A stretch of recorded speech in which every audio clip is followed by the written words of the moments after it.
টাকা থাকলেই আপনি ব্যয় করার এখতিয়ার রাখেন না।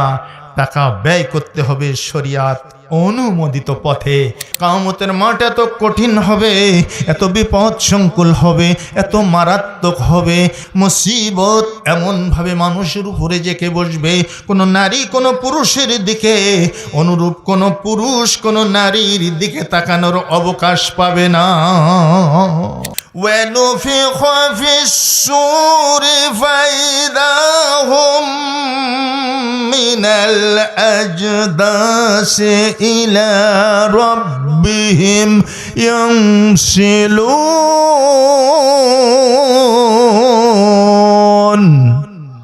ইসরাফিল আলাইহিস সালাম সিংহায় ফুৎকার দেবেন, সঙ্গে সঙ্গে প্রত্যেকটি সমাধি ক্ষেত্র থেকে মানুষগুলো উত্থিত হয়ে যাত্রা করবে।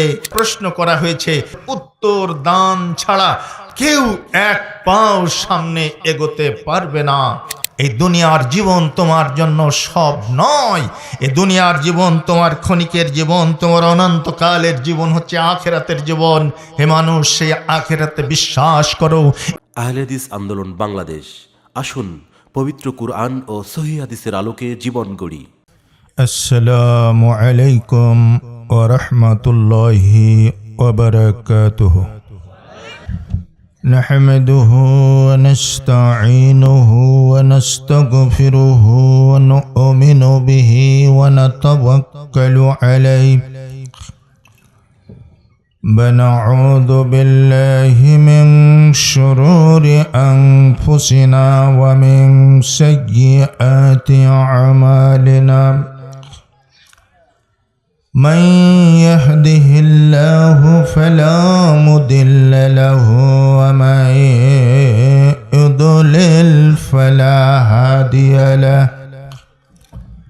وأشهد أن لا إله إلا الله وحده لا شريك له وأشهد أن محمدا عبده ورسوله الذي أرسله بالحق بشيرا ونذيرا وداعيا إلى الله بإذنه وسراجا منيرا أما بعد فقد قال الله تعالى في كلامه المجيد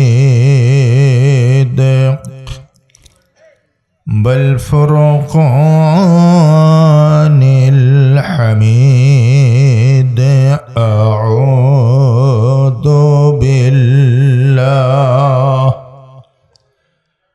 আমার সাথে কণ্ঠ মিলিয়ে সকলেই মহব্বতের সাথে একটু তেলাওয়াত করার চেষ্টা করুন। আউযু বিল্লাহি মিনাশ শাইতানির রাজীম।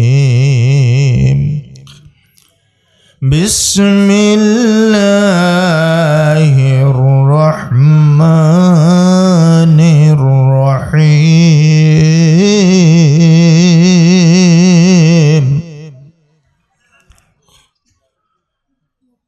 وضرب لنا مثلا ونسي خلقه قال من يحيي العظام وهي رميم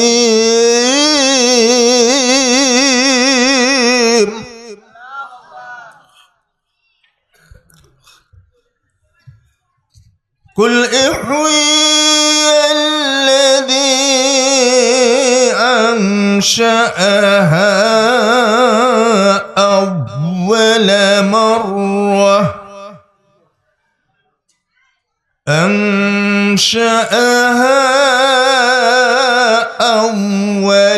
مرة وهو بخلق عليم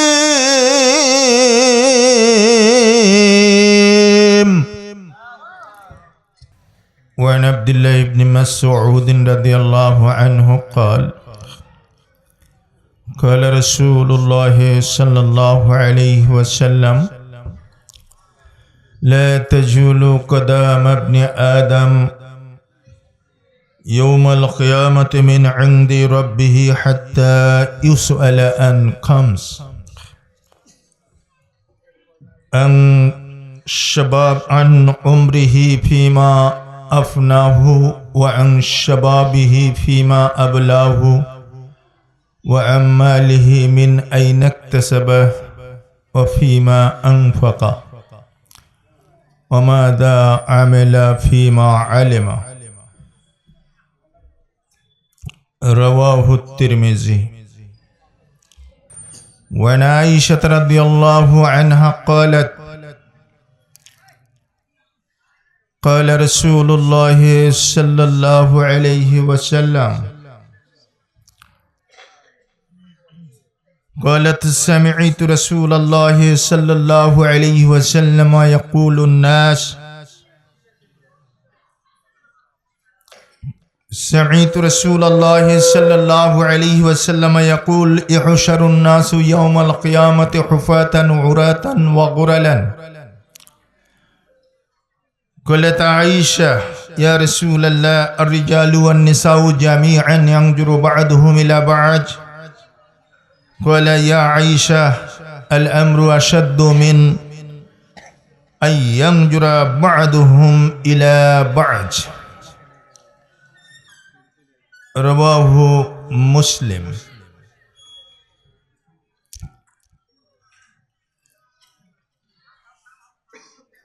তারাপুর কিতাব ও সুন্নাহ ইসলামিয়া ও হাফিজিয়া মাদ্রাসার উন্নতিকল্পে 2 দিন ব্যাপী আয়োজিত 34তম বার্ষিক ইসলামী জালসার প্রথম দিনের সম্মানিত সভাপতি হযরত উলামায়ে কিরাম ফুজালায়ে আযম, আমার সম্মুখে উপবিষ্ট অত্র এলাকার দিন দরদি মুসলিম ভ্রাতৃমণ্ডলী, পর্দার অন্তরালে সহজ সরলা মা ও ভগ্নীগণ, প্রশংসা আল্লাহ রাব্বুল ইজ্জাতের জন্য, যিনি দুনিয়াবি কর্মকাণ্ড থেকে মুখ ফিরিয়ে নিয়ে আরামের বিছানাকে পরিত্যাগ করে রাতের নিদ্রাকে পিছনে ঠেলে ফেলে দিয়ে কিতাব ও সুন্নাহর আলোচনা শোনার জন্য এই জালিসুর রহমানে বসার তৌফিক দান করেছেন। শুকরিয়া তান পাঠ করি আলহামদুলিল্লাহ। মাহফিলে আসতে পেরে বেজার না খুশি? তাহলে খুশির সাথে স্বতঃস্ফূর্তভাবে পাঠ করি আলহামদুলিল্লাহ। অতঃপর দরুদ ও সালাত বর্ষিত হোক সে আখিরি জামানার পয়গম্বর সৈয়দুল মুরসালিন জনাবে মুহাম্মদ রাসূলুল্লাহ সাল্লাল্লাহু আলাইহি ওয়াসাল্লামের উপর, যিনি ছিলেন সর্বশেষ ও চূড়ান্ত রাসূল, যার পরে অদ্যাবধি পৃথিবীর মাটিতে আর কোনো নবী বা রাসূলের আগমন ঘটেনি এবং কিয়ামত উষার উদয়কাল পর্যন্ত পৃথিবীর মাটিতে আর কোনো নবী বা রাসূল আগমন করবেন না। সেই সর্বশেষ ও চূড়ান্ত রাসূলের উপরে কিয়ামত দিবস পর্যন্ত শান্তি অবতীর্ণ হোক, সবাই বলি আমিন। সম্মানিত উপস্থিতি, আজকের আলোচ্য বিষয় হচ্ছে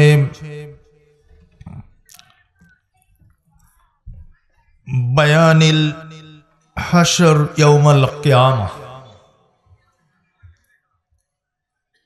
কিয়ামত দিবসের উত্থান। কিয়ামত সত্য না মিথ্যা? আমরা যারা মুসলিম, যারা ঈমান এনেছি দ্বীনের উপরে, তাদের 6টি বিষয়ের উপরে ঈমান পরিপক্ক করতে হয়। 6টি বিষয়ের উপরে যদি আমাদের আকীদা বিশ্বাস দৃঢ় না থাকে, তাহলে আমরা মুমিন হতে পারবো না, মুসলিম হতে পারবো না। যে কথাটা আপনারা ছেলেবেলায় কায়দায়ে বুগদাদির ভিতরে পড়েছিলেন, আমানতু বিল্লাহি ওয়া মালাইকাতিহি ওয়া কুতুবিহি ওয়া রুসুলিহি ওয়াল ইয়াউমিল আখির, বিশ্বনবী জানিয়ে দিলেন 6টি বিষয়ের উপরে তোমাদের পরিপক্ক ঈমান থাকতে হবে, যার প্রথম নাম্বার হলো আমানতু বিল্লাহ, আল্লাহর উপরে বিশ্বাস করি কিনা আমরা? করি কিনা? আল্লাহর উপরে বিশ্বাস ছাড়া কেউ মুমিন হতে পারবে? ওয়া মালাইকাতিহি, ফেরেশতা মণ্ডলীর উপরে বিশ্বাস, ওয়া কুতুবিহি, আসমানি কিতাব সমূহের উপরে বিশ্বাস। সমস্ত আসমানি কিতাবের উপরে আমরা বিশ্বাস করি, কিন্তু আমল করি সর্বশেষ ও চূড়ান্ত আসমানি কিতাব আল কোরআনের উপরে। আল কোরআন, এর উপরে বিশ্বাস ছাড়া কেউ মুমিন থাকতে পারবে না। ওয়া রুসুলিহি, রাসূলগণের উপরে বিশ্বাস। সমস্ত নবী রাসূলদেরকে বিশ্বাস করতে হবে আর মেনে চলতে হবে। আমাদের জন্য আখরি জামানার নবী মুহাম্মদ রাসূলুল্লাহ সাল্লাল্লাহু আলাইহি ওয়াসাল্লাম, ওয়াল ইয়াউমিল আখির, পরকাল, কিয়ামত দিবস। বিশ্বনবী মদিনার মসজিদে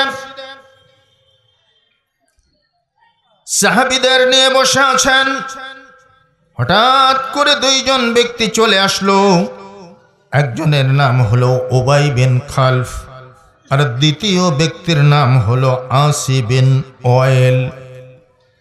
আসি বিন ওয়াইল আর উবাই বিন খালফ কিষান নিয়েছিল, মজুর নিয়েছিল, লেবার নিয়েছিল। মাটি কাটার জন্য লেবার নিয়েছে। মাটি কাটতে কাটতে মাটি কাটতে কাটতে হঠাৎ মৃত ব্যক্তির হাড্ডি পাওয়া গেল। অনেক বছর আগে, এমনকি হতে পারে শত শত বছর আগে মানুষ মারা গেছে। মাটি খুঁড়তে খুঁড়তে সেই মানুষটার হাড্ডি গুড্ডি, হাড় গোড় পাওয়া গেল। সেই হাড়ের অবস্থা এমন ছিল, এভাবে হাতে ডলা দিলে গুঁড়ো হয়ে যায়, চূর্ণ বিচূর্ণ হয়ে যায়। এভাবে ফু দিলে উড়ে যাচ্ছে পাউডারের মতো। বিশ্বনবীর সামনে চলে আসলো উবাই বিন খালফ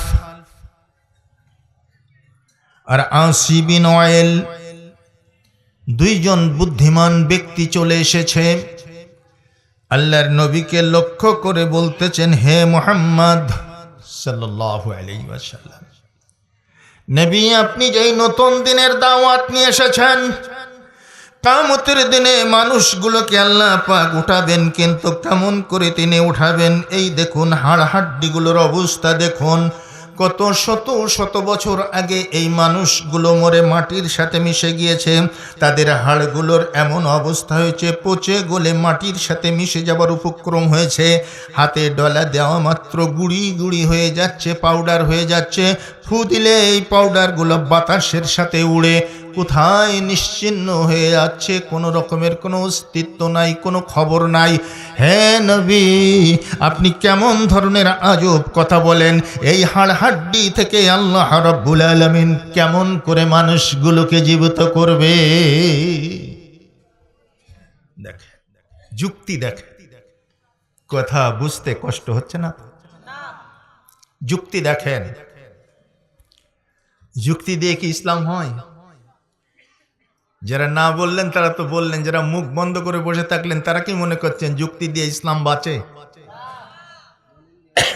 যুক্তি দিয়ে যদি ইসলাম বাঁচতো, ইসলাম হতো,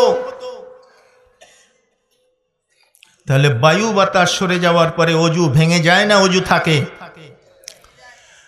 অজু ভেঙে যায়।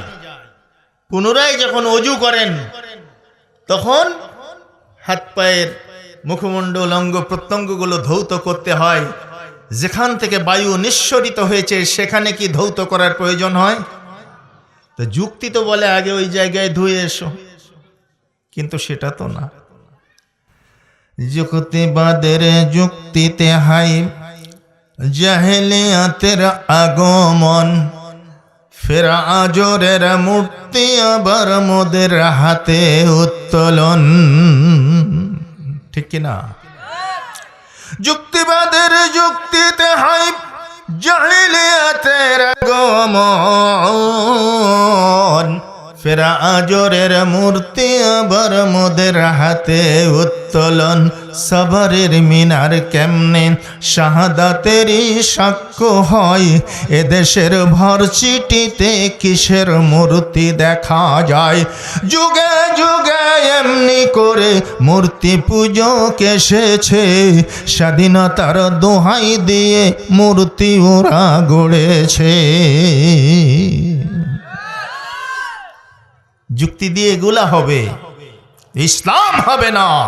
ইসলাম হবে আল্লাহর ওহী দিয়ে, পবিত্র কোরআন দিয়ে এবং সহিহ হাদিস দিয়ে।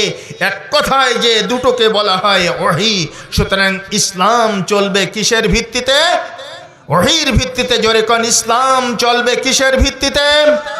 ওহীর ভিত্তিতে।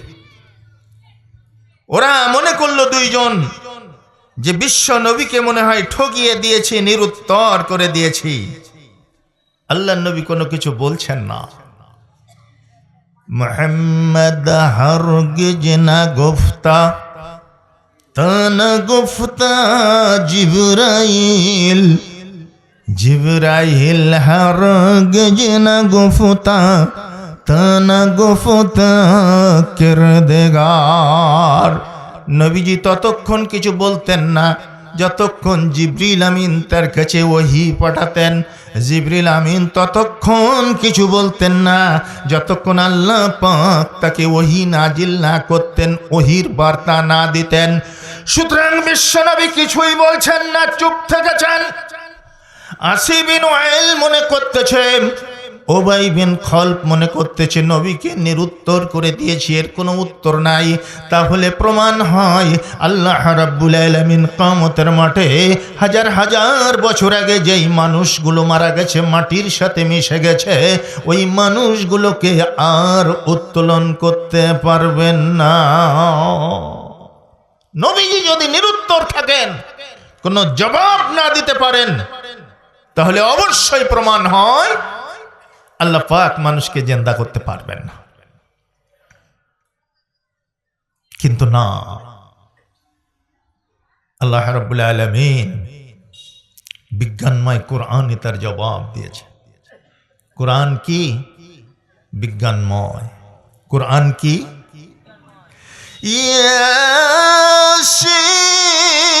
ইয়াসিন ওয়াল কুরআনিল হাকীম ইন্নাকা লামিনাল মুরসালিন।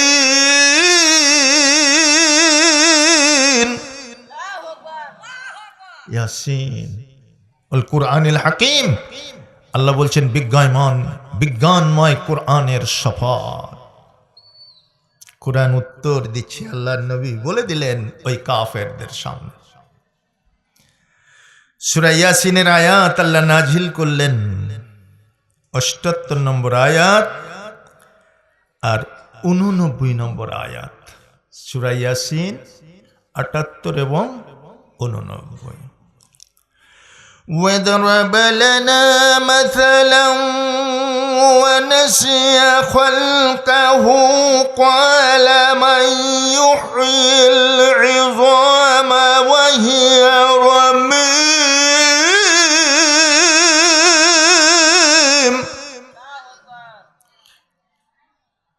وَضَرَبَ لَنَا مَثَلًا। আল্লাহ বলছেন, হে মুহাম্মদ সাল্লাল্লাহু আলাইহি সাল্লাম, হে নবী, তোমার কাছে তারা দৃষ্টান্ত পেশ করছে। ওই যে হাড় গুড়ি গুড়ি করে একেবারে চূর্ণ বিশীর্ণ করে ফুক দিয়ে উড়িয়ে দিয়ে তোমার সামনে ওরা দলিল পেশ করছে যে আল্লাহ এই চূর্ণ বিচীর্ণ হাড় হাড্ডি থেকে কেমনে মানুষ তৈরি করবে। কুল, বলে দিন হে নবী তাদের প্রশ্নের জবাবে, ইউহয়িহাল্লাযী আনশাহা আউওয়ালা মাররা। আরে রাখো তোমাদের হাড়ের গুড়ি রাখো, হাড্ডি গুড্ডি চূর্ণ বিচূর্ণ করে যে পাউডার বানিয়েছো ওগুলা রাখো। আল্লাহ রাব্বুল আলামিন মানুষকে জিন্দা করবেন। আল্লাযী আনশাহা আউওয়ালা মাররা, প্রথম যেভাবে তিনি মানুষ তৈরি করেছিলেন সেটা তো এর চাইতে আরো কঠিন ছিল গো। সেই সময় কোনো নমুনা ছিল না, কোনো হাড্ডির গুঁড়ি ছিল না, কোনো পাউডার ছিল না, কোনো অস্তিত্ব ছিল না, কোনো কিছুই ছিল না। অস্থি ছিল না, মজ্জা ছিল না, হাড্ডি ছিল না, চুল পশম কিছুই ছিল না, চোখ নাক কান কোনো অভাব ছিল না। একটি সম্পূর্ণ মাদুম অবস্থা থেকে, একটা অজ্ঞাত অবস্থা থেকে আল্লাহ রাব্বুল আলামিন এত সুন্দর করে সুঠাম দেহের অধিকারী করে মানুষকে তৈরি করেছেন। হে আসি বিন ওয়েল, হে উবাই বিন খলফ, শুনে রেখে দাও যে আল্লাহ অস্তিত্ব ছাড়াই, কোনো মডেল ছাড়া, কোনো রকমের পাউডার ছাড়া, কোনো রকমের নমুনা ছাড়া, সম্পূর্ণ অনস্তিত্ব থেকে একটি মানব দেহ তৈরি করেছেন। আমার সেই আল্লাহর জন্য এই হাড়ের গুঁড়ি থেকে মানুষ জিন্দা করা সম্ভব? সম্ভব? অসম্ভব নয়। আল্লাহ ইচ্ছে করলে তৈরি করতে পারবেন। এই গুঁড়িও লাগবে না, পাউডার লাগবে না, হাড় হাড্ডি লাগবে না, অস্থি মজ্জা কিছুই লাগবে না। আল্লাহ তোমাকে আবার পুনরায় অ্যাজ ইট ইজ করে তৈরি করবেন। এটা আল্লাহর জন্য কোনো কঠিন ব্যাপার নয়। وهو بخلق عليم, তিনি হচ্ছেন সর্বময় জ্ঞানের অধিকারী সৃষ্টিকর্তা। ইচ্ছা করলেই সৃষ্টি হয়ে যাবে। তুমি, তোমার হাড্ডির গুঁড়ি লাগবে না, তোমার চামড়া লাগবে না, অস্তিত্ব লাগবে না, তোমার চুল লাগবে না, তোমার নাক কান দাঁত কিচ্ছু লাগবে না। সম্পূর্ণ অনিস্তিত্ব থেকে আল্লাহ রাব্বুল আলামিন আবার তোমাদেরকে অস্তিত্বে ফিরিয়ে আনবেন। আনার পরে কি হবে? وَنُفِخَ فِي الصُّورِ فَإِذَا هُمْ مِنَ الْأَجْدَاثِ إِلَى رَبِّهِمْ يَنْسِلُونَ।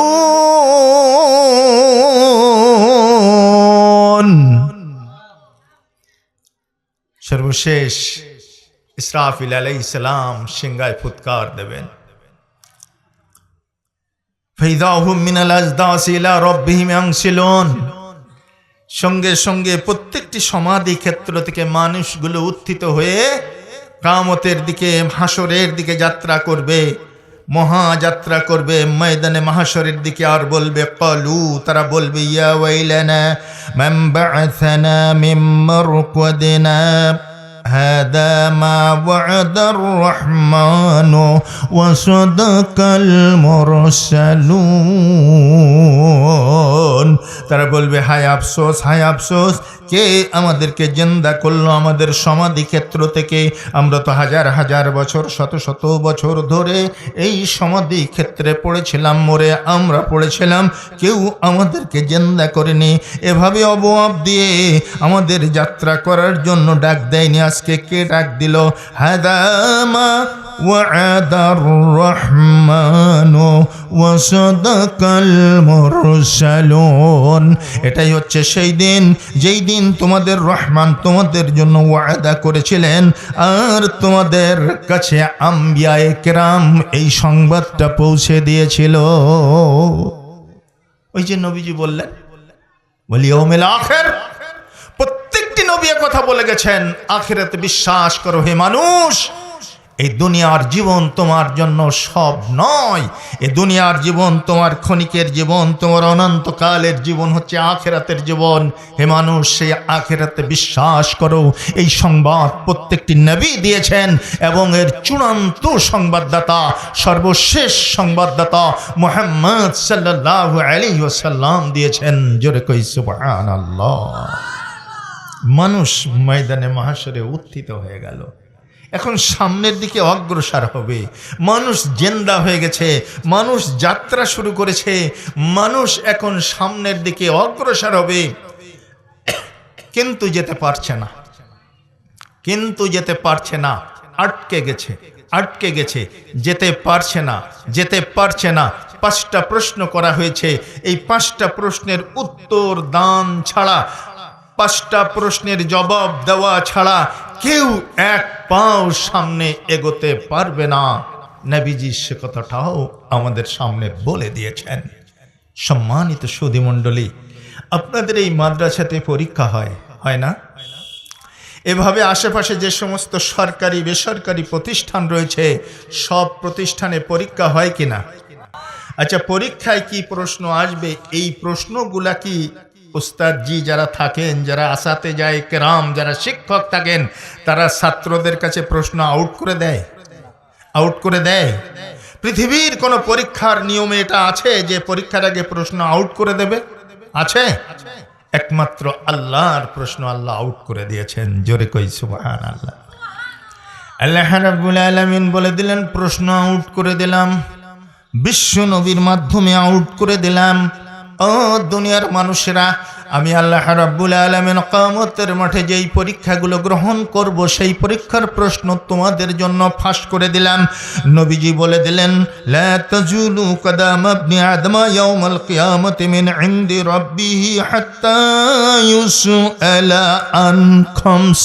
আমার উম্মতেরা শুনে রেখে দাও, যেই দিন আল্লাহ পাক তোমাদেরকে জিন্দা করবেন, কবর থেকে উত্থিত হয়ে তোমরা ময়দানে মাহশরের দিকে মহাযাত্রা করবে, সেই দিন 5টি প্রশ্নের উত্তর দেওয়ার ছাড়া তোমরা সামনের দিকে অগ্রসর হতে পারবে না। কয়টি প্রশ্ন? 5টি প্রশ্ন। এই 5টা প্রশ্ন আউট, এর বিশ্লেষণ আপনাদের সামনে করে দিয়েই আমরা উপসংহারের দিকে, সমাপ্তির দিকে যাওয়ার চেষ্টা করব ইনশাআল্লাহ। ওয়া মা তাওফীকি ইল্লা বিল্লাহ আলাইহি তাওয়াক্কালতু ওয়া ইলাইহি উনীব। 5টা প্রশ্নের প্রথম প্রশ্ন হচ্ছে, আন উমরিহি ফিমা আফনাহু। আল্লাহ পাক তোমার হায়াত দিয়েছিলেন, গোটা জিন্দেগির যে বয়সটা দিয়েছিলেন, ওই বয়সটা তুমি কোন পথে ব্যয় করেছো? আমাদের হায়াতের মালিকানা কার হাতে? আমাদের মৌতের মালিকানা কার হাতে? পিছনে 200 বছর আগে একটু চেয়ে দেখেন, 200 বছর আগে চলে যান, দেখুন তো এই পৃথিবীর মাটিতে যারা ছিল তারা আজকে আছে নাকি? আপনার দাদার দাদা ছিল, যেই ভিটা মাটিতে আপনি বাস করতেছেন, এমনকি যেই বিল্ডিংয়ে বাস করতেছেন, সেই বিল্ডিংয়ের যিনি নির্মাতা তিনি আজকে নাই। যেই জমিনের উপরে এই বিল্ডিং বসে আছে, এই জমিনের যিনি মালিক ছিলেন তিনি আজকে নাই। তার যে পিতা ছিল তিনি নাই, তার যে পিতা ছিল তিনি নাই। এমনি করে যদি খুব শর্ট টাইমের ভিতরে নিকট অতীতে আমরা 200 বছর পিছনে ফিরে যাই, যেই মানুষগুলো পৃথিবীতে ছিল তাদের কোনো অস্তিত্ব আজকে আর নাই, তাদের নামটাও আমাদের অধস্তন বংশধররা বলতে পারবে না। অনুরূপভাবে আপনি 200 বছর আগে চলে যান, আজকের দিন থেকে 200 বছর আগে চলে যান, আজকে আপনি আমি যারা এখানে বসে আছি, আমাদের কথাটাও কেউ মনে করতে পারবে না, কেউ আমাদের নামটা উচ্চারণ করতে পারবে না, ঠিক কিনা? এভাবেই চলছে। মানুষ একটা সুনির্দিষ্ট বয়স পেয়েছে, এটাই তার পুঁজি, এটাই তার ক্যাপিটাল। প্রখ্যাত মুফাসসির ইমাম রাজি রাহিমাহুল্লাহ তিনি বলতেছেন, একজন কুরআনুল কারীমের তাফসীর কারক ছিলেন পুরানা দিনে। তিনি যখন সূরা আসর পড়লেন, আল্লাহ বলছেন, ওয়াল আসরি ইন্নাল ইনসানা লাফি খুসর। আসরের কসম, মহাকালের কসম। তাফসীর কারক তিনি থমকে গেলেন, আল্লাহ পাক মহাকালের কসম কেন খাইলেন? আল্লাহ গোটা কুরআনুল কারীমের ভিতরে 40 জায়গায় কসম খেয়েছেন, তার ভিতরে মহাজাগতিক বিষয়ের কসম হচ্ছে 20টা, আর বস্তু নিচয়ের কসম হলো 20টা বস্তু। والتين والزيتون وطور سينين وهذا البلد الأمين।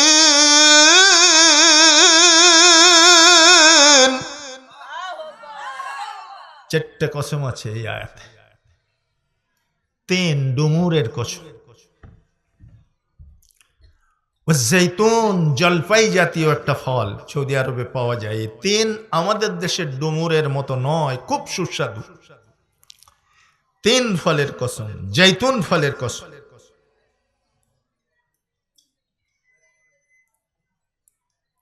তিন জৈতুন অতুরি সিনিন, সিনাই পর্বতের কসম, যেই সিনাই পর্বতে আল্লাহ মুসা আলাইহিস সালামের উপরে তাওরাত নাজিল করেছিলেন। এগুলো সব বস্তু না, জাগতিক বিষয়। এই জাগতিক বিষয় সব বস্তু, আমরা চোখে দেখি, দৃশ্যমান। এরকম 20 জায়গায় ওয়াহাদাল বালাদিল আমিন, আর এই নিরাপদ মক্কা শহরের কসম। নিরাপদ মক্কা আপনি আমি দেখেছি হজ ব্রত পালন করতে গিয়ে, উমরা করতে গিয়ে। তো এরকম 20 জায়গায় কসম করেছেন যা জাগতিক বিষয়, মহাজাগতিক বিষয়, যা দৃশ্যমান নয়। এরকম 20 জায়গায় কসম করেছেন। তন্মধ্যে একটি জায়গা হচ্ছে ওয়াল আসরে, এবং এটাই হচ্ছে শেষ কসম। কুরআনুল কারীমের কোন সূরা আসরের পরে আর কোন সূরার ভিতরে অ দিয়ে কসম করে আল্লাহ কথা বলেন নাই। তাহলে এটাই হচ্ছে প্রধান কসম।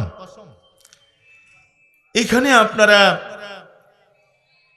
সাজাইছেন, শিডিউল করেছেন বক্তাদের, প্রথম, দ্বিতীয়, তৃতীয় করতে করতে প্রধান বক্তাকে কখন রেখেছেন বলেন? শেষে। প্রধান বক্তাকে রেখেছেন শেষে।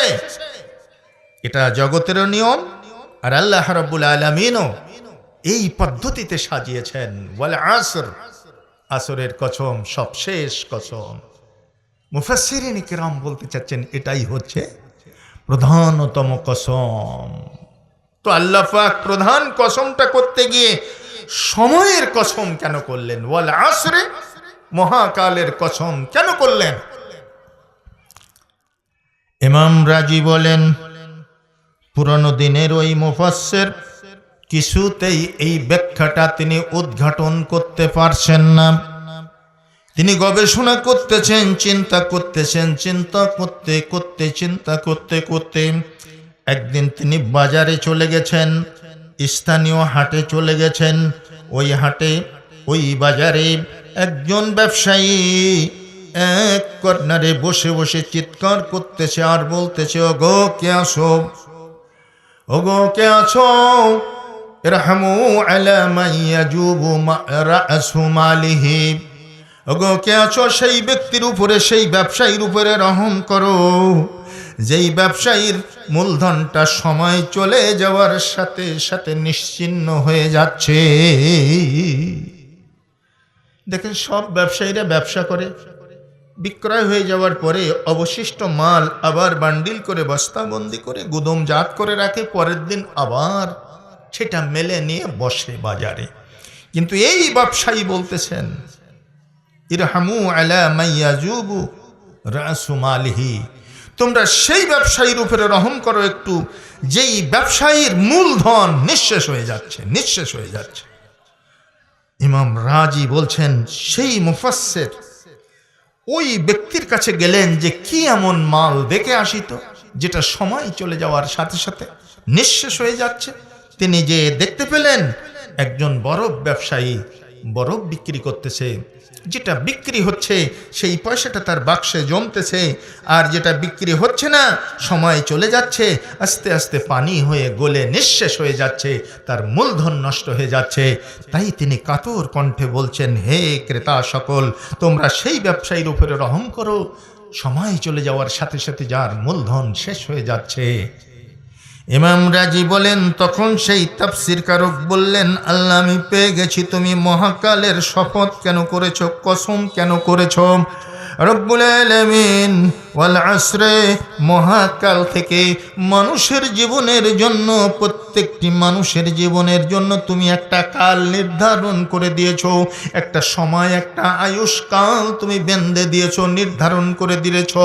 ওই আয়ুষ্কাল যখন ফুরিয়ে যাবে, ওই আয়ুষ্কাল যখন শেষ হয়ে যাবে, লা ইস্তাগফিরুনা সাআতাও ওয়া লা ইস্তাকদিমুন, এক মুহূর্ত আগেও করা হবে না, এক মুহূর্ত পরেও করা হবে না। না। সুতরাং ওটাই হলো প্রত্যেকটি মানুষের মূলধন। সময় চলে যাচ্ছে, একটা মিনিট চলে যাচ্ছে, আমার মূলধন আমার আয়ুষ্কাল থেকে 1 মিনিট ক্ষয় হয়ে যাচ্ছে। এইভাবে আজকের অধুনা তাফসীর কারক বলতেছেন আলোর গতি হলো প্রত্যেক সেকেন্ডে 1,86,000 মাইল। আলোর গতি প্রত্যেক সেকেন্ডে 1,86,000 মাইল। মানুষ প্রত্যেক সেকেন্ডে 1,86,000 মাইল গতিতে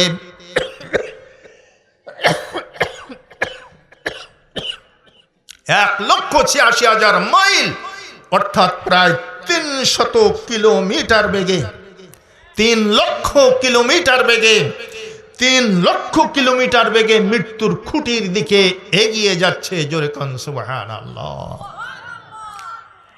আল্লাহর নবী তাই বললেন, মানুষ বেপরোয়া হয়ো না, হে মানুষ দাম্ভিক হয় না, হে মানুষ অহংকারী হয় না। তোমার জীবনের কোনো অস্তিত্ব থাকবে না, কোনো মূল্য থাকবে না। আল্লাহ পাক একটি সুনির্দিষ্ট সময় তোমার জন্য নির্ধারণ করে দিয়েছেন। সেই সময়টা অতিবাহিত হয়ে যাওয়ার সাথে সাথে তোমাকে চলে যেতে হবে আল্লাহর কাছে। সুতরাং তোমার এই জীবনটা, তোমার এই মূলধনটা কোন পথে ব্যয় করেছো, রব্বুল আলামিনের দরবারে হিসাব না দেওয়া পর্যন্ত সামনে এক পাও তুমি অগ্রসর হতে পারবে না। وعن شبابه وعن عمره فيما أفناه وعن شبابه فيما أبلاه। আর 2 নম্বর হচ্ছে তোমার যৌবনকাল। গোটা জিন্দেগির হিসাব দেওয়ার পরে আল্লাহ বলবেন স্পেসিফিক ভাবে, আলাদা ভাবে যৌবনকালের হিসাব দাও। 5টা কাল আছে মানুষের গোটা জীবনে। একটা হচ্ছে শৈশব, আর একটা হচ্ছে কৈশোর, আর একটা হচ্ছে যৌবন, আর একটা হচ্ছে পৌঢ়, আর একটা হচ্ছে বার্ধক্য। 5টা কাল গোটা জিন্দেগি বিভাজন করলে 5টা কাল পাবেন। শৈশবকাল, শিশু, ইনফ্যান্ট। এরপরে পাবেন কৈশোরকাল, 16 বছর পর্যন্ত কৈশোরকাল। 17 থেকে 40 বছর পর্যন্ত যৌবনকাল, উদ্যম চেহারা। আমি এই চাঁপাইতে যখন প্রথম এসেছি, আমার এই বাবাজিদের মতো এরকম মিশমিশে কালো দাড়ি, কালো চুল, আর আজকে 60-62 বছর বয়সে জাহাঙ্গীর আলম আপনাদের কাছে এসেছি। কত পরিবর্তন, তাই না? এই শাবাবিহি, গোটা যৌবনকাল কোন পথে ব্যয় করেছো হিসাব দিতে হবে। যুবকরা সাবধান। যুবক, তোমাকেই বলে যেতে চাই, এই জীবনটা তোমার মূল্যবান জীবন। এই জীবনের আলাদা খতিয়ান পেশ করতে হবে রব্বুল আলামিনের দরবারে। যদি তোমার জীবন কলুষমুক্ত হয়, যদি তোমার এই যৌবনকালটা আলোকমণ্ডিত হয়, আলোকিত হয়, তাহলে তুমি মুক্তি পাবে। শুধু মুক্তি না যুবক, তোমার জন্য একটা খোশ খবর রয়েছে। যেই দিন মানুষগুলো কিয়ামতের মাঠে উত্থিত হয়ে যাবে। ওয়ানা আয়েশা ক্বালাত قال رسول الله صلى الله عليه وسلم يحشر الناس يوم القيامة حفاة وعراة وغرالا। কিয়ামতের ময়দানে মানুষগুলো বস্ত্রহীন অবস্থায় উত্থিত হবে। কিয়ামতের ময়দানে মানুষগুলো খালি পায়ে উত্থিত হবে, নগ্ন পায়ে তারা উত্থিত হবে। পায়ে কোনো জুতা স্যান্ডেল থাকবে না, পরনে কোনো বস্ত্র থাকবে না। মানুষগুলো বিধ্বস্ত অবস্থায় উঠবে রব্বুল আলামিনের দরবারে। একথা শোনার সঙ্গে সঙ্গে আয়েশা রাদিয়াল্লাহু তাআলা আনহু চমকে উঠলেন। তিনি বললেন, ইয়া রাসূলুল্লাহ। হে হযরতে আয়েশা রাদিয়াল্লাহু তাআলা আনহা লজ্জা পেয়ে গেলেন, লাল হয়ে গেলেন। তিনি জিজ্ঞেস করলেন, ইয়া রাসূলুল্লাহ, আর-রিজালু ওয়ান-নিসাউ জামিআন ইয়া রাসূলুল্লাহ ইয়ানজুরু বা'যুহুম ইলা বা'যিন। হে নবী, আপনার কাছে জিজ্ঞাসা, আপনি যে বলছেন পরনে কোনো বস্ত্র থাকবে না, বস্ত্রহীন অবস্থায় মানুষগুলো উঠবে, তাহলে নারী আর পুরুষ কি একই সাথে উঠবে নাকি? এটা তো নারীদের জন্য সাংঘাতিক লজ্জার কথা। ইয়া রাসূলুল্লাহ, কেমনে হয় এটা? নবীজি বললেন, এইসব নারী আর পুরুষ একত্রে উঠবে, কিন্তু শোনো আয়েশা, আল আমরু আসাদ্দু মিন আইয়ানজুরা বা'দুহুম ইলা বা'জিন। কিয়ামতের মাঠ এত কঠিন হবে, এত বিপদ সংকুল হবে, এত মারাত্মক হবে, এত বিপদ আপদ সেই দিন আসবে, মুসিবত এমনভাবে মানুষের উপরে জেঁকে বসবে, কোনো নারী কোনো পুরুষের দিকে অনুরূপ কোনো পুরুষ কোনো নারীর দিকে তাকানোর অবকাশ পাবে না। কারোর দিকে কেউ তাকানোর অবকাশ পাবে না। এত কঠিন মাঠ, এত কঠিন অবস্থা, এত ভয়াবহ অবস্থা। কোনো ছায়া থাকবে না, ছায়াহীন ময়দানে মানুষ ঘামের সাগরে হাবুডুবু খাবে। বিশ্বনবী বললেন, দুনিয়ার মানুষেরা শোনো, সেই ছায়াহীন ময়দানে কঠিনভাবে যেদিন সূর্যটা মাত্র 1 মাইল, মানুষ ব্যাখ্যা করে 1 বিঘত না, 1 মাইল এরকম দূরত্বে অবস্থান করবে আর কিরণ বিকিরণ করতে থাকবে, তাপমাত্রা বিকিরণ করবে। আজকে দূরত্ব কত? বিজ্ঞান কি বলেছে?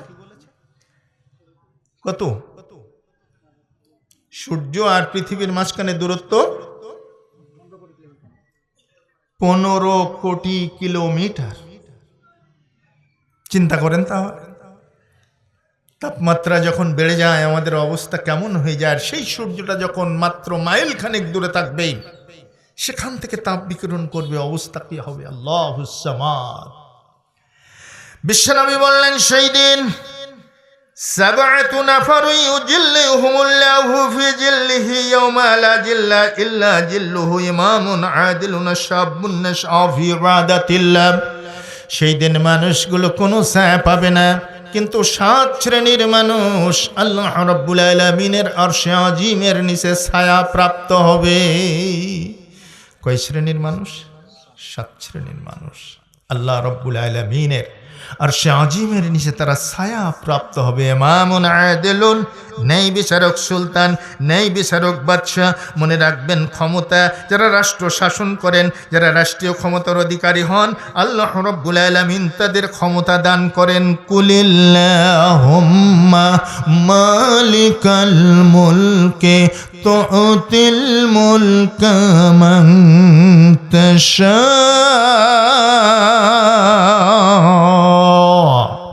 আল্লাহ যাকে ইচ্ছা তাকে রাজত্ব দেন, যাকে ইচ্ছা তার থেকে রাজত্ব কেড়ে নেন।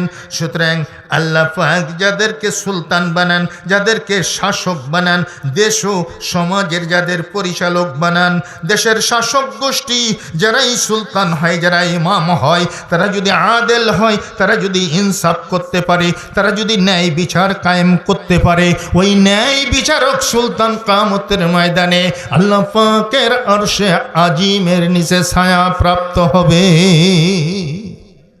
1 নম্বর হচ্ছে ন্যায় বিচারক সুলতান। নম্বর 2, ওয়াশাবুন নাশআ ফি ইবাদাতিল্লাহ। সেই যুবক, যেই যুবক যৌবন বয়সে আল্লাহ পাকের ইবাদতে মশগুল হয়েছে, জোরে কই সুবহানাল্লাহ। মশগুল হয়েছে আল্লাহ পাকের ইবাদতে, আর ওদিকে পা কিন্তু বাড়াতে পারছে না, পা কিন্তু সামনের দিকে নিতে পারছে না। জবাব দাও, তোমার গোটা যৌবনটা কোন পথে ব্যয় করেছ? আর এখানে কারুর কোনো ছায়ার বালাই নেই, গোটা ময়দানে শুধু রৌদ্র আর রৌদ্র, সূর্যের কিরণে মানুষের ঘিলু টকবক করে ফুটছে। এই সময় 1 নম্বর ইমামুন আদুল, ন্যায় বিচারক সুলতান। 2 নম্বর ওয়াশাবুন নাশআ ফি ইবাদাতিল্লাহ, আল্লাহর ইবাদতে মশগুল হয়েছে যেই যুবক যৌবন বয়স থেকে, যেই যুবক সালাত আদায় করেছে, ফজরের আজান হয়েছে, আসসালাতু খায়রুম মিনান নাওম। ওঠো মুমিন মুসলমানো, ঘুম হইতে নামাজ ভালো। অমনি যুবক উঠে পড়েছে, শীতের লেপ তোয়াক্কা করেনি, লাথি মেরে ফেলে দিয়েছে, উঠে পড়েছে গা ঝাড়া দিয়ে, অজু করেছে, গোসলের প্রয়োজন হলে গোসল করেছে, পবিত্রতা অর্জন করেছে, মসজিদে চলে গেছে। ওই যুবকের জন্য সুসংবাদ, কিয়ামতের ময়দানে আল্লাহ পাকের আরশে আজিমের ছায়া তার জন্য বরাদ্দ হয়ে যাবে। যুবক, তোমার সময় ছিল, তোমার ক্ষমতা ছিল, তোমার মনের ভিতরে বাসনার উদয় হয়েছিল, এখানে মাহফিল না করে একটা কনসার্ট করি, এখানে মাদ্রাসা না করে একটা ক্লাব করি, এখানে হেফজখানা না করে একটা অন্য ধরনের স্পোর্টিং ক্লাব বানাই, বিভিন্ন ধরনের নাচ গান এবং বিভিন্ন ধরনের চিত্ত বিনোদনমূলক কর্মকাণ্ড তোমার সামনে পরিব্যাপ্ত ছিল। তুমি সেইগুলাকে পরিহার করে আজকের দিনই মাদ্রাসা কায়েম করেছো, হেফজখানা কায়েম করেছো, ইলমের এই মার্কাজ তৈরি করেছে রে যুবক। এটা তোমার জন্য জীবনের সবচাইতে বড় জিহাদ, সবচাইতে বড় জিহাদ। আশাদুল জিহাদে জিহাদুল হাওয়া। বিশ্বনবী বলেছেন জীবনের সবচেয়ে বড় জিহাদ হচ্ছে প্রবৃত্তির বিরুদ্ধে জিহাদ করা, প্রবৃত্তির বিরুদ্ধে যুদ্ধ ঘোষণা করা। তোমার প্রবৃত্তি চায় তুমি অশ্লীল গান বাজনা করো, তোমার প্রবৃত্তি চায় তুমি ক্লাব করে সেখানে নর্তকীদের এনে নাচাও, তোমার প্রবৃত্তি চায় এরকম প্যান্ডেল করে সেখানে তুমি যাত্রাপালা অনুষ্ঠান করো। এগুলো সব যৌবন বয়সের জৈবিক চাহিদা, মানুষের ভিতরে উদ্গত হয়। আল্লাহ কাম, ক্রোধ, লোভ, মোহ, মদ, মাৎসর্য এই 6টি রিপু দিয়ে তৈরি করেছেন। কিন্তু তোমার কোরআন বলছে না, অশ্লীলতার দিকে যেও না, আল্লাহকে ভয় করো। যে যুবক আল্লাহকে ভয় করে সমস্ত জীবনের অবৈধ চাহিদাকে লাথি মেরে ফেলে দিয়ে দ্বীনের দিকে ফিরে এসেছে, আল্লাহর কিতাবকে সমুন্নত করার জন্য, নবীর হাদিসকে সমুন্নত করার জন্য জীবনের এই জিহাদি ভূমিকা পালন করল গো, কিয়ামতের ময়দানে আল্লাহ রাব্বুল আলামিন তাদেরকে আরশে আজিমের ছায়ার নিচে দাঁড় করিয়ে দেবেন। ওয়া আমশাবাবিহি ফিমা আফনাহু, যৌবনকালটা কোন পথে ব্যয় করেছো আলাদাভাবে হিসাব দাও। ইমামুন আদিলুন ওয়াশাবুন নাশআ ফি ইবাদাতিল্লাহ, 1 নম্বর হচ্ছে ন্যায় বিচারক সুলতান, 2 নম্বর হচ্ছে যেই যুবক যৌবন বয়সটা আল্লাহর ইবাদতে মশগুল হয়ে আল্লাহর কোরআনী শাসন, আল্লাহর নবীর হাদিসের ভাষণ এগুলা জীবনের প্রত্যেকটি পরতে পরতে বাস্তবায়ন করার জন্য চেষ্টা করেছে, সমাজ সংস্কার করার জন্য, সমাজে ইলমে দ্বীন শেখানোর জন্য, ইলমে দ্বীনের বাতি জ্বালানোর জন্য চেষ্টা করেছে। ওই যুবকের জন্য সুসংবাদ বিশ্বনবী হাদিসের ভিতরে দিয়ে গিয়েছেন। মনে রাখবেন, ইলমের গুরুত্ব অত্যন্ত বেশি, ইলমের গুরুত্ব অত্যন্ত বেশি। প্রত্যেকটি সৎ কাজে দান করার গুরুত্ব রয়েছে, কিন্তু ইলমি মার কাজে দান করার গুরুত্ব একটু অধিক বেশি। কারণ বিশ্বনবী বলেছেন, খায়রুকুম মান তাআল্লামাল কুরআন ওয়া আল্লামাহু, তোমাদের ভিতর থেকে সেই ব্যক্তি উত্তম যে কোরআন শিক্ষা করেছে এবং অন্যকে কোরআন শিখায়েছে। নিজে কোরআন শিক্ষা করেছে এবং অন্যকে কোরআন শিখিয়েছে, এই ব্যক্তি সবচাইতে উত্তম। এই জন্য প্রমাণিত হয় প্রত্যেকটি সৎ কাজে আপনি দান করতে পারেন। মসজিদে দান নির্ঘাত ভালো কাজ, গোরস্থানে দান নির্ঘাত ভালো কাজ, কিন্তু ইলমে দ্বীন যেখানে শেখানো হয়, মক্তবের দান, মাদ্রাসার দান, তাহফিজুল কোরআন, হেফজখানার দান, এটা নির্ঘাত উত্তম। এজন্যই নবীজি বললেন, খায়রুকুম মান তাআল্লামাল কুরআন, সেই ব্যক্তি উত্তম যে কোরআন শিখেছে এবং শিক্ষা দিয়েছে। সেই বিদ্যানিকেতন, সেই ইলমি মারকাজ প্রতিষ্ঠা করার জন্য যুবকরা যে উদ্যোগ নিয়েছে, যুবকরা যে জিহাদি তৎপরতা দেখিয়েছে, আমি শুনে অত্যন্ত খুশি হয়েছি, আপ্লুত হয়েছি।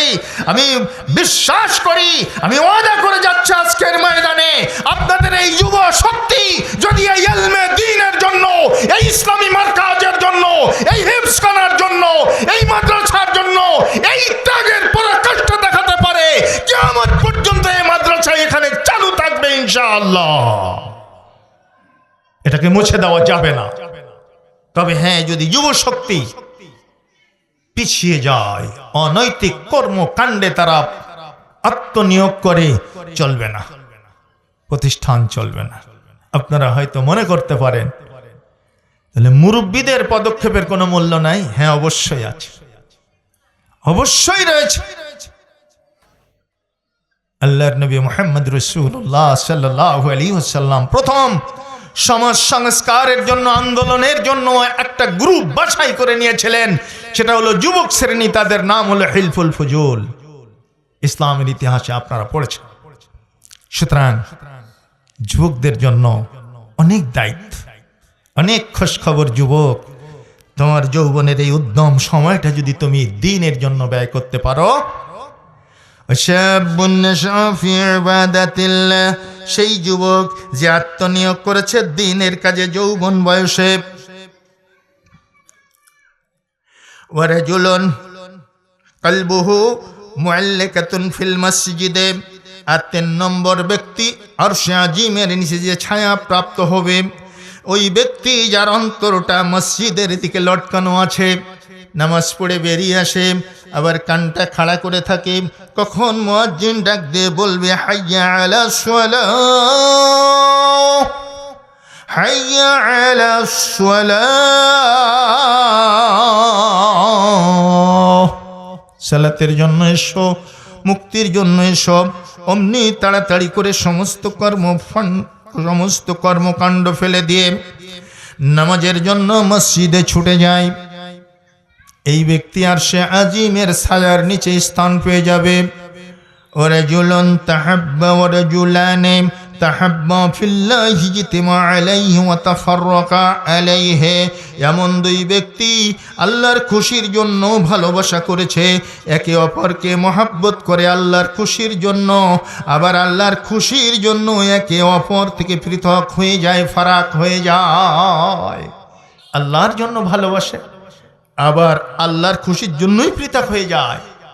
যখন কোনো অনৈতিক কর্মকাণ্ডে লিপ্ত হওয়ার সম্ভাবনা থাকে, তখন দুজন পৃথক হয়ে যায়। নাউজুবিল্লাহ, সর্বনাশ। না না, তুমি আর আমি আর একত্রে বন্ধুত্ব স্থাপন করা যাবে না। সীমা লঙ্ঘন করতে যাচ্ছি, সাথে সাথে পৃথক। আবার আল্লাহর খুশির জন্য নেকির কাজে পরস্পরকে ভালোবেসে একসঙ্গে থাকে, এমন 2 ব্যক্তি আরশে আজিমের ছায়ার নিচে স্থান পেয়ে যাবে। ওয়ারাজুলানে তাহাব্বা ফিল্লাহি ইজতিমা আলাইহি ওয়া তাফাররাকা আলাইহি। ওয়ারাজুলুন দা'ওয়াতুহু ইমরাআতুন যু হাসাবিন ওয়া জামালিন ফাকালা ইন্নী আখাফুল্লাহ। আর এমন ব্যক্তি 5 নম্বর ব্যক্তি, যেই ব্যক্তিকে, যেই যুবককে কোন সুদর্শনা রমণী প্রকাশ্য পাপ কাজের দিকে আহ্বান করেছে, জেনার দিকে, ব্যভিচারের দিকে আহ্বান করেছে, ওই যুবক ইউসুফ আলাইহিস সালামের মতো বলতে পেরেছে ইন্নী আখাফুল্লাহ। না না, এই অসৎ কাজ, এই অপকর্ম আমি করতে পারবো না, এই অশ্লীল কাজ আমি করতে পারবো না, আমি আল্লাহকে ভয় করি। বিশ্বনবী বলতেছেন, যদি কোনো যুবক নিজেকে বাঁচানোর জন্য ইউসুফের ভাষায় ইন্নী আখাফুল্লাহ বলে পাপ থেকে ফিরে আসতে পারে, কোনো নারীর আহ্বানকে প্রত্যাখ্যান করে নিজেকে বাঁচিয়ে রাখতে পারে, ওই যুবক কিয়ামতের মাঠে আল্লাহর আরশে আজিমের নিচে ছায়া প্রাপ্ত হবে। ওয়ারাজুলুন তাসাদ্দাকা বিয়ামিনিহি হাত্তা লা তা'লামা শিমালুহু মা ইউনফিক বিয়ামিনিহি। 6 নম্বর ব্যক্তি হলো যেই ব্যক্তি ডান হাতে দান করেছে, বাম হাত পর্যন্ত টের পায় নাই। অর্থাৎ দান করেছে আল্লাহর ওয়াস্তে, নাম কেনার জন্য না, নারায়ে তাকবীর পাওয়ার জন্য না, একমাত্র আল্লাহকে রাজি খুশি করার জন্য দান করেছে। আল্লাহর সন্তুষ্টি কামনা করে সাদাকা করেছে, খয়রাত করেছে, দান করেছে। এমন ব্যক্তিকে আল্লাহ আরশে আজিমের নিচে ছায়া দান করবেন। 7 নম্বর ব্যক্তি হলো ওয়ারাজুলুন যাকারাল্লাহ খালিয়ান ফাফাজাত আইনাহু। এমন ব্যক্তি গভীর রজনীতে আল্লাহ পাকের দরবারে কান্নাকাটি করেছে, দুটো হাত তুলে গভীর রজনীতে মাবুদকে ডাক দিয়ে বলেছে, মাবুদ আমি বড় গুনাহগার আল্লাহ, আমি বড় অত্যাচারী আল্লাহ, নিজের নফসের উপরে জুলুম করেছি আল্লাহ, সব গুনাহ আমি করেছি। এমন কোনো গুনাহ আছে যা আমি করি নাই? এমন কোনো গুনাহ হয়তো বা নাই, সব গুনাহ আমি করেছি, সব পাপ আমি করেছি। মাবুদ আমি যে বড় পাপী, আমি যে বড় গুনাহগার। এই কথা বলে যদি চোখের পানি ছেড়ে দিতে পারে, চোখের পানি ছেড়ে দিয়ে যদি আল্লাহর কাছে ক্ষমা প্রার্থনা করতে পারে, ওই ব্যক্তি কিয়ামতের ময়দানে আরশে আজিমের নিচে ছায়া প্রাপ্ত হয়ে যাবে। মুমিনের চোখের পানির অনেক মূল্য, অনেক। জাহান্নাম চিৎকার দিয়ে বলবে, হালিম তালাক, হালমে মজিদ, আছে কিছু আর? দাও দাও আল্লাহ, খাবার দাও। আল্লাহ বলবেন, থামো, হিসাব এখনো হয়নি, খাবার দেব না। আল্লাহ, জঠোর যন্ত্রণায় আমার পেট পুড়ে ছাই হয়ে যাচ্ছে, তুমি খাবার দাও। মানুষকে ফেলে দাও, পাথর ফেলে দাও, জিনকে ফেলে দাও, আমার উদর পূর্তি করে দাও। আল্লাহ রাব্বুল আলামিন এক ফোঁটা পানি ছিটিয়ে দিবেন জাহান্নামের দিকে। দপ করে জাহান্নামটা শান্ত হয়ে যাবে, নিষ্প্রভ হয়ে যাবে। জিজ্ঞেস করা হবে, আল্লাহ কোন এই সে পানি গো? এক ফোঁটা পানিতে জাহান্নাম শান্ত হয়ে গেল।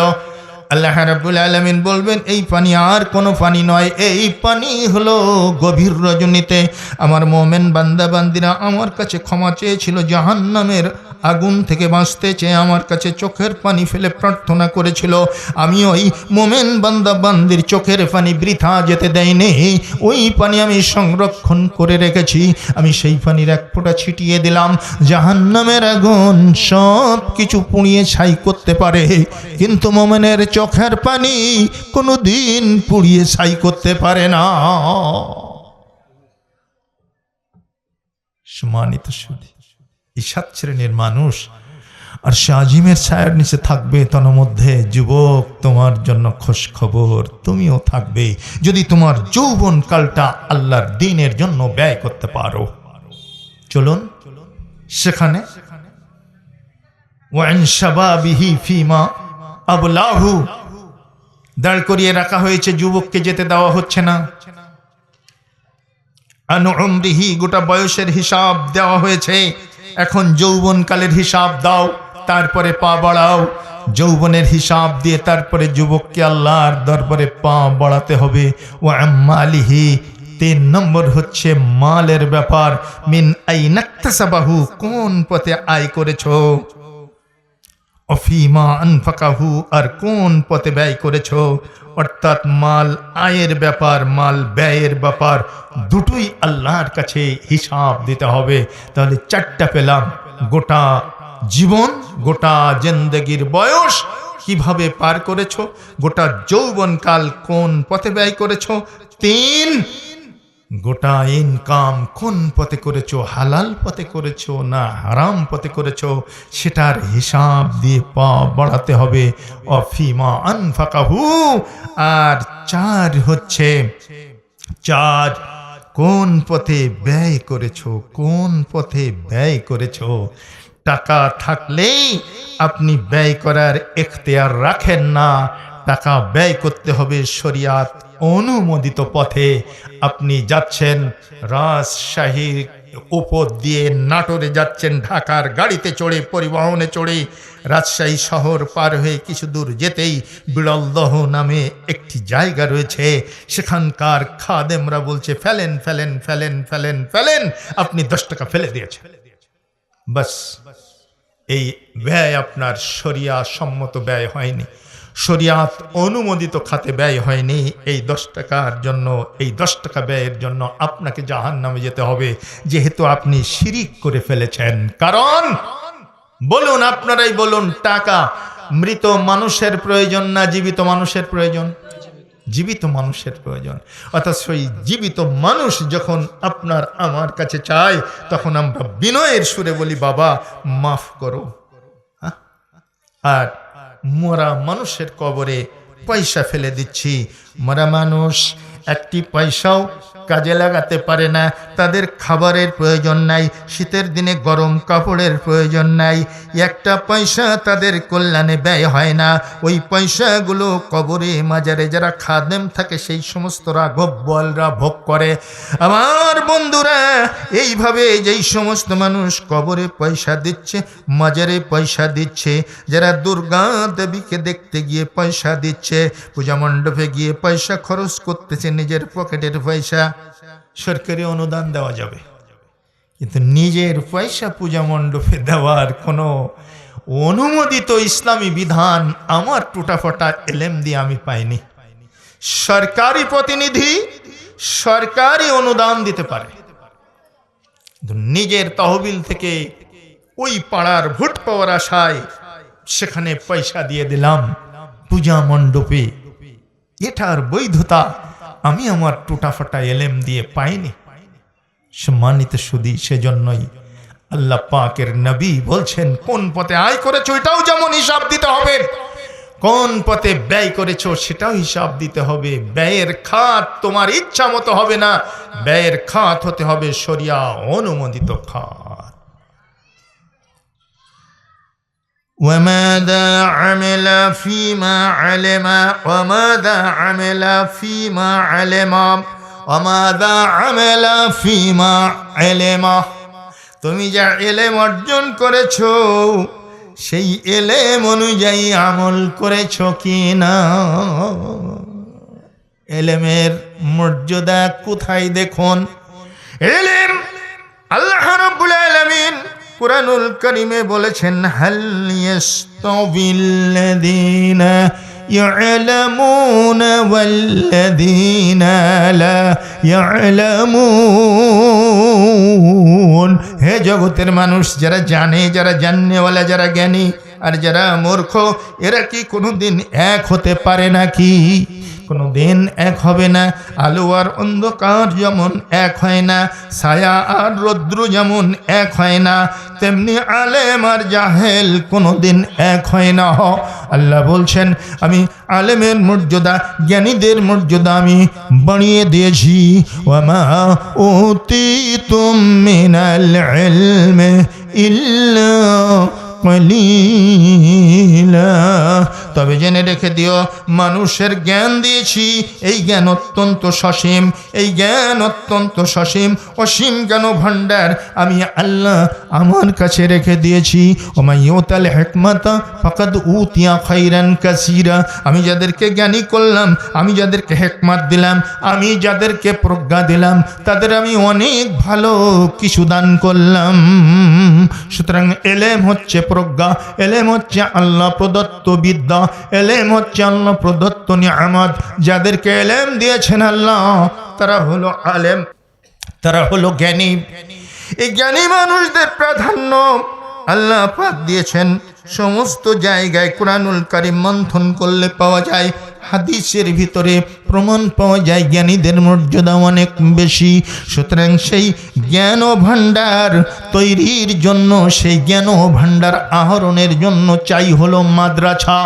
কুরআনুল কারীম হচ্ছে অভ্রান্ত এলেম, যেই এলেমের ভিতরে কোনো ভুল ভ্রান্তি নাই, যেই এলেমের ভিতরে কোনো ডাউট নাই, যেই এলেমের ভিতরে কোনো সন্দেহ নাই। সেরকম সন্দেহমুক্ত এলেম হচ্ছে একমাত্র আল্লাহর কালাম, আল্লাহর কোরআন। সেই কোরআনই বিদ্যা যাদের পেটে নাই, তাদের পেটটা হলো অন্ধকার। যেই ঘরে কোরআনের বিদ্যা নাই, সেই ঘরটাও হলো অন্ধকার। এজন্যই আপনার ছেলে, আপনার মেয়ে, তারা যেই পথে শিক্ষা গ্রহণ করুক না কেন, তারা আধুনিক শিক্ষায় শিক্ষিত হবে, ডাক্তার হবে, তারা আলেম, যারা ডাক্তার হবে, ইঞ্জিনিয়ার হবে, তারা প্রফেসর হবে, তারা অন্যান্য জাগতিক সব লকবগুলো তারা হাসিল করবে, কিন্তু তাদের পেটে কোরআন থাকতে হবে। কোরআনী ইলম ছাড়া কোনো মানুষ বিকশিত হতে পারে না, কোনো মানুষ কিয়ামতের মাঠে মুক্তির যোগ্য হতে পারে না। সেজন্যই আল্লাহ পাকের নবী বলতেছেন, মাদা আমেলা ফিমা আলেমা, তুমি যেই জ্ঞান অর্জন করেছিলে এই জ্ঞানের আলোকে তুমি আমল করেছো কতটুকু তার হিসাব দিতে হবে। যদি কোনো আলেম হিসাব দিতে পারে বেকসুর সামনে অগ্রসর হয়ে জান্নাতে যেতে পারবে, আর যদি কেউ হিসাব না দিতে পারে এলেম অর্জন করার পরে যদি আমল না করে থাকে সেই কিন্তু সামনে এক পাও অগ্রসর হতে পারবে না। সুতরাং ইলমি জিন্দেগি এটা বড় মর্যাদার জিন্দেগি। ইলমি জিন্দেগি এটা মুক্তির জিন্দেগি। ইলমি জিন্দেগি মানুষ কুসংস্কার আর বিভ্রান্তি থেকে মুক্তির একমাত্র হাতিয়ার। সে ইলম অর্জন করতে হবে। কেউ ইলম ছাড়া অব্যাহতি পাবে না। এই ইলমের মূল বুনিয়াদ কি? সর্বশ্রেষ্ঠ ইলম, সর্বশ্রেষ্ঠ বুনিয়াদী শিক্ষা সেইটা কি? আল্লাহ বলে দিয়েছেন ফা'লাম আন্নাহু লা ইলাহা ইল্লাল্লাহ। তুমি জানো, এইটুকু অন্তত জানো, এইটুকু অন্তত জানো, এইটুকু তোমার মূল জ্ঞান হিসাবে তুমি আহরণ করো, লা ইলাহা ইল্লাল্লাহ, নেই কোনো প্রকৃত ইলাহ আল্লাহ ছাড়া। আল্লাহ ছাড়া কোনো প্রকৃত ইলাহ নাই। এটাই কিন্তু ইলমের মূল বুনিয়াদ। সুতরাং আসুন আজকে সেই বুনিয়াদী শিক্ষা, সেই ইলমি মারকাজকে পরিপুষ্ট করার জন্য, সমৃদ্ধ করার জন্য আমরা চেষ্টা করি। এই গ্রামে আমি শুনেছি আপনাদের মাদ্রাসার ইতিহাস, আমি অনেক খুশি হয়েছি। রব্বুল আলামিনের বারগাহে আপনারা যারা পরিচালনা পরিষদে আছেন, মুরব্বিয়ানে কেরাম এবং সেই অদম্য অপরাজেয় যুব শক্তি যারা নিজেদের হাতে হাল ধরে এই প্রতিষ্ঠানকে আবারও পুনর্জীবন দান করার চেষ্টা করে যাচ্ছেন, অব্যাহতভাবে চেষ্টা করে যাচ্ছেন। আল্লাহ আপনাদের এই চেষ্টাকে কবুল করবেন ইনশাআল্লাহ। কারণ চেষ্টা ছাড়া পৃথিবীতে কেউ দাঁড়াতে পারেনি। আল্লাহর নবীগণও চেষ্টা করেছেন আগে। বিশ্বনবী সর্বপ্রথম ইলমের দরজা উন্মুক্ত করার জন্য বদরের যুদ্ধে যে 70 জন যুদ্ধবন্দী পেয়েছিলেন, তিনি সেই যুদ্ধবন্দীদেরকে তিনি ওই যে মুক্তিপণ নিয়ে মুক্ত করে দিচ্ছিলেন। সাহাবীরা বলেছিলেন ওদেরকে হত্যা করে ফেলি, ওরা যদি সুযোগ পেত হে নবী আপনাকেও শহীদ করে দিত, সুতরাং ওদের ক্ষমা নেই, ওদেরকে মেরে ফেলি। নবীজি বললেন না, এই তোমরা মুক্তিপণ আদায় করো, তোমাদেরকে মুক্ত করে দেব। অনেকেই মুক্তিপণ আদায় করলো। পরিশেষে চোখের পানি ফেলে কিছু বন্দী কাঁদতেছে। আল্লাহ নবী জিজ্ঞেস করলেন তোমরা কাঁদছো কেন? তোমরা মুক্তিপণ কই, নিয়ে আসো, মুক্ত করে দি। বলল আমাদের মুক্তিপণ আদায় করার মতো কোনো সামর্থ্য নেই, আমরা একেবারে দারিদ্র সীমার নিচে বসবাসকারী মানুষ। যুদ্ধের ময়দানে এসেছিলাম, যাদের পক্ষ নিয়ে তারাও আজকে পালিয়ে গেছে, কেউ আমাদের পাশে নেই, মুক্তিপণ আদায় করার কোনো সামর্থ্য আমাদের নেই। নবীজি বললেন তুমি লেখাপড়া জানো নাকি? জি হ্যাঁ জানি। তুমি কত দূর জানো? আমি এই পর্যন্ত জানি। তুমি কতটুকু জানো? আমি এ পর্যন্ত জানি। নবী বললেন শোনো, তোমরা যেই যেটুকু বিদ্যা জানো, যেই যেটুকু বিদ্যা তোমরা, যেই জ্ঞান তোমরা আহরণ করেছো, তোমাদের এই জ্ঞান, তোমাদের এই বিদ্যা, আমার কিছু মূর্খ সাহাবী রয়েছে, আমার কিছু নিরক্ষর সাহাবী রয়েছে, আমার কিছু বিদ্যা বুদ্ধিহীন সাহাবী রয়েছে, অশিক্ষিত সাহাবী রয়েছে। এদেরকে শিক্ষিত করতে হবে, এদেরকে জ্ঞান দিতে হবে, এদেরকে লেখাপড়া শেখাতে হবে। তুমি যে পর্যন্ত জানো সে পর্যন্ত তুমি 10 জনকে শিখিয়ে দাও। তুমি যে পর্যন্ত জানো তুমি 10 জনকে শিখিয়ে দাও। তুমি যে পর্যন্ত জানো তুমি 10 জনকে শিখিয়ে দাও। এভাবে যদি তোমরা তাদেরকে শিক্ষা দীক্ষায় মণ্ডিত করে তুলতে পারো, সিলেবাস শেষ হবার পরে আমি তোমাদের পয়সা ছাড়াই মুক্ত করে দেব। পয়সা ছাড়াই মুক্তি পেয়ে গিয়েছিল তারা, সেই মুক্তি। তাহলে রাসূল সাল্লাল্লাহু আলাইহি সাল্লাম ইলমে দ্বীন কতটা গুরুত্বের সাথে দরজা উন্মোচন করেছেন চিন্তা করেন। দরজা তিনি উন্মুক্ত করেছেন। আজকে আমাদের সেই ধারায়, সেই নববী পদ্ধতিতে ইলমকে গুরুত্ব দিয়ে ইলমি মারকাজগুলোকে পরিপুষ্ট করতে হবে।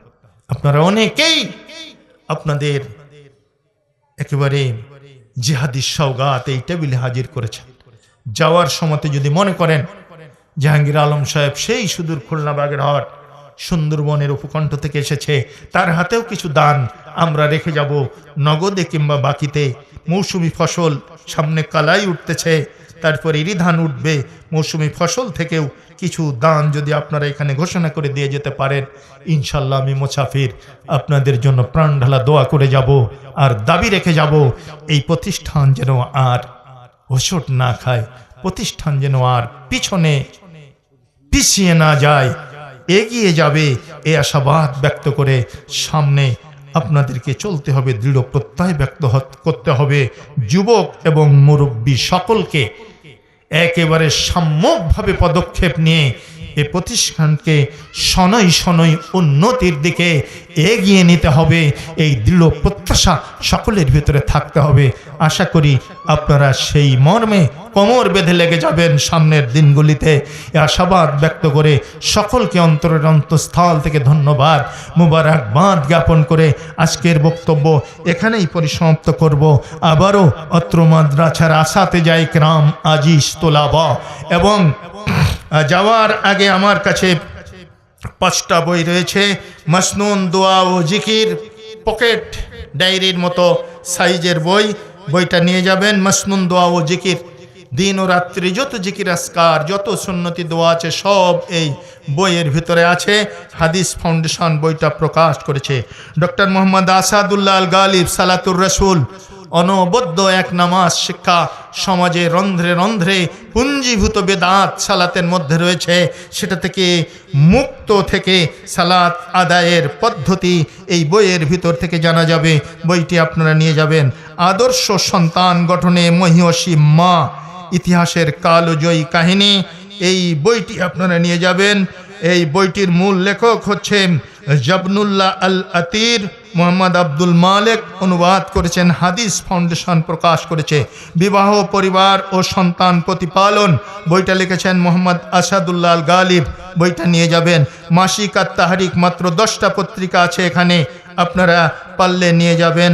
10 জনে অনেক জ্ঞানের খোরাক এখান থেকে পাবেন ইনশাআল্লাহ। আমার সঙ্গী কাফির কাছ থেকে বইগুলো আপনারা সংগ্রহ করবেন।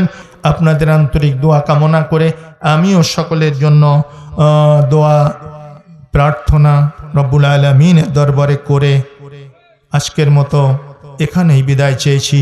আকুলু কাউলি হাদা আস্তাগফিরুল্লাহ লি ওয়া লাকুম ওয়া লিসাইরিল মুসলিমিন।